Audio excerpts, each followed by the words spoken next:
1971 युद्ध की सबसे रहस्यमयी और रोमांचक समुद्री कहानी, समुद्र के नीचे छिपी मौत। दिसंबर 1971। भारत और पाकिस्तान के बीच युद्ध अब शुरू हो चुका था। सीमा पर गोलियां चल रही थीं, आसमान में लड़ाकू विमान गरज रहे थे। लेकिन सबसे खतरनाक लड़ाई समुद्र के नीचे लड़ी जा रही थी। पानी की गहराई में एक ऐसी मशीन चुपचाप आगे बढ़ रही थी जो अगर अपने मिशन में सफल हो जाती तो पूरे युद्ध का इतिहास बदल सकता था। उसका नाम था PNS गाजी, पाकिस्तान की सबसे लंबी दूरी तक जाने वाली पनडुब्बी। उसका मिशन भारत के सबसे बड़े युद्धपोत को खत्म करना, INS विक्रांत। लेकिन भारत भी तैयार था, क्योंकि भारतीय नौसेना के पास था एक ऐसा दिमाग जिसने दुश्मन को गोली से नहीं, चाल से हराया। Vice admiral N Krishnan. ये है द रियल गाजी ट्रैप। 1971 का युद्ध क्यों हुआ? 1971 का युद्ध अचानक नहीं हुआ था। उस समय पाकिस्तान दो हिस्सों में बटा था। पश्चिम पाकिस्तान, आज का पाकिस्तान, पूर्वी पाकिस्तान, आज का बांग्लादेश। दोनों के बीच हजारों किलोमीटर की दूरी थी और बीच में भारत था। पूर्वी पाकिस्तान में बंगाली जनता लंबे समय से राजनीतिक अधिकार मांग रही थी, लेकिन सत्ता पश्चिम पाकिस्तान के हाथ में थी। 1971 में चुनाव के बाद भी सत्ता हस्तांतरण नहीं हुआ। फिर विरोध, दमन और हिंसा बढ़ी। लाखों शरणार्थी भारत आने लगे। भारत पर दबाव बढ़ा और धीरे धीरे युद्ध तय हो गया। समुद्र में भारत की सबसे बड़ी ताकत, पूर्वी मोर्चे पर भारत की सबसे बड़ी शक्ति थी INS विक्रांत। यह साधारण जहाज नहीं था, यह एक चलता फिरता एयरबेस था। इसके डेक से लड़ाकू विमान उड़ते थे। यह दुश्मन के बंदरगाह, तेल डिपो, सप्लाई लाइन और सैनिक ठिकानों पर हमला कर सकता था। अगर युद्ध में विक्रांत खुलकर उतरता तो पूर्वी पाकिस्तान समुद्र से कट सकता था। पाकिस्तान यह अच्छी तरह समझता था, इसलिए उसने फैसला किया, पहले विक्रांत को खत्म करो। पाकिस्तान का सबसे खतरनाक हथियार।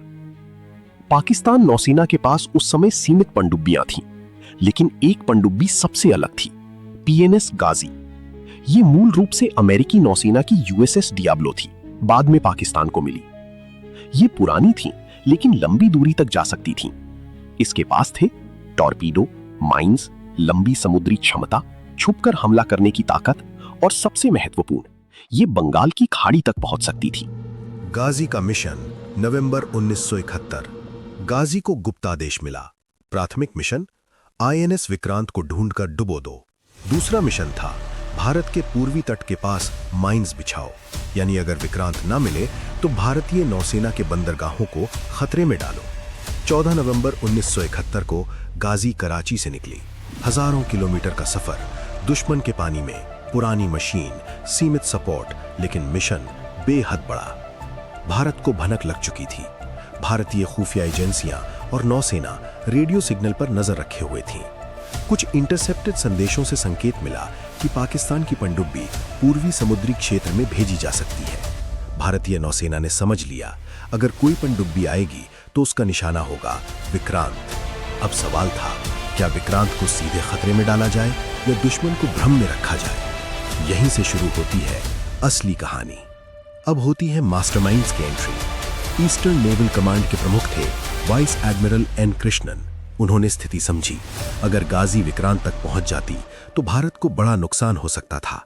इसलिए उन्होंने तय किया, सीधी लड़ाई नहीं, छल, भ्रम और रणनीति, यानी दुश्मन को गलत जगह भेजो।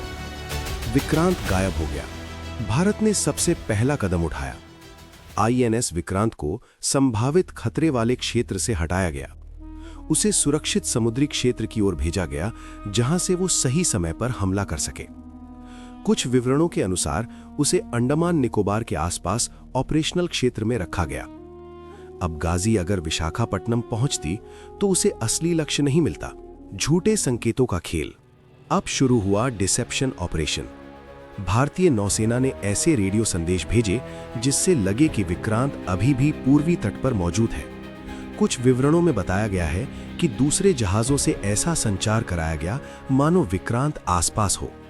बंदरगाह पर गतिविधियां भी सामान्य रखी गईं। पाकिस्तान को विश्वास होने लगा, लक्ष्य यही है। गाजी गलत रास्ते पर गई। गाजी पहले मद्रास क्षेत्र की ओर गई, फिर विशाखापट्टनम की ओर बढ़ी, लेकिन तब तक वो देर कर चुकी थी। विक्रांत वहां था ही नहीं। अब गाजी के सामने दो विकल्प थे, वापस लौटना, माइंस बिछाकर बंदरगाह को खतरे में डालना। उसने दूसरा रास्ता चुना, अंधेरी रात, मौत का इंतजार।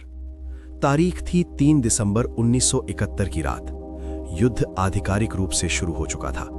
विशाखापट्टनम के समुद्र में अंधेरा था, ब्लैकआउट था, तनाव था। भारतीय नौसेना का जहाज INS राजपूत बंदरगाह से बाहर निकला। कई भारतीय स्रोतों के अनुसार राजपूत को शक था कि आसपास दुश्मन पनडुब्बी हो सकती है। अचानक धमाका। रात के सन्नाटे में समुद्र के नीचे एक जोरदार विस्फोट हुआ, इतना बड़ा कि तट तक आवाज पहुंची।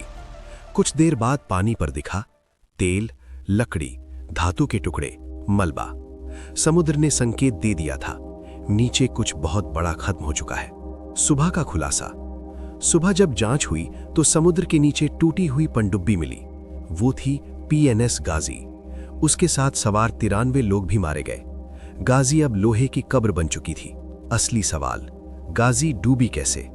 यहीं से इतिहास रहस्य बन जाता है। आज तक इसकी वजह पर बहस है, लेकिन इसके पीछे कई सारी थ्योरीज हैं। थ्योरी 1। भारतीय आधिकारिक कथा के अनुसार INS राजपूत ने डेप्थ चार्जेस गिराए। उनके असर से गाजी को नुकसान हुआ और वो फट गई। कई भारतीय स्रोत इसी संस्करण को मानते हैं। थ्योरी 2। अपनी ही माइंस से विस्फोट। कुछ विश्लेषकों का मानना है कि गाजी माइंस बिछा रही थी। गलत हैंडलिंग, झटका या समय से पहले सक्रियता के कारण खुद की माइन फट गई। थ्योरी 3। अंदरूनी तकनीकी हादसा। गाजी पुरानी पनडुब्बी थी। संभावित कारण, बैटरी गैस विस्फोट, टॉर्पीडो दुर्घटना, संरचनात्मक विफलता, गहराई दबाव समस्या। कुछ पूर्व अधिकारियों ने इंटरनल एक्सप्लोजन की संभावना भी मानी। जो बात तय है, भले अंतिम विस्फोट का कारण विवादित हो, लेकिन 3 तथ्य लगभग स्पष्ट है। 1. गाजी का मिशन विक्रांत था। 2. विक्रांत वहां नहीं था। 3. गाजी भारत की डिसेप्शन स्ट्रैटेजी में फंस चुकी थी। यानी ट्रैप तो सिर्फ धमाके में नहीं था, ट्रैप तो तब शुरू हो गया था जब दुश्मन गलत जगह पहुंच गया। अब विक्रांत खुलकर उतरा। गाजी खत्म होने के बाद समुद्र का सबसे बड़ा खतरा हट गया।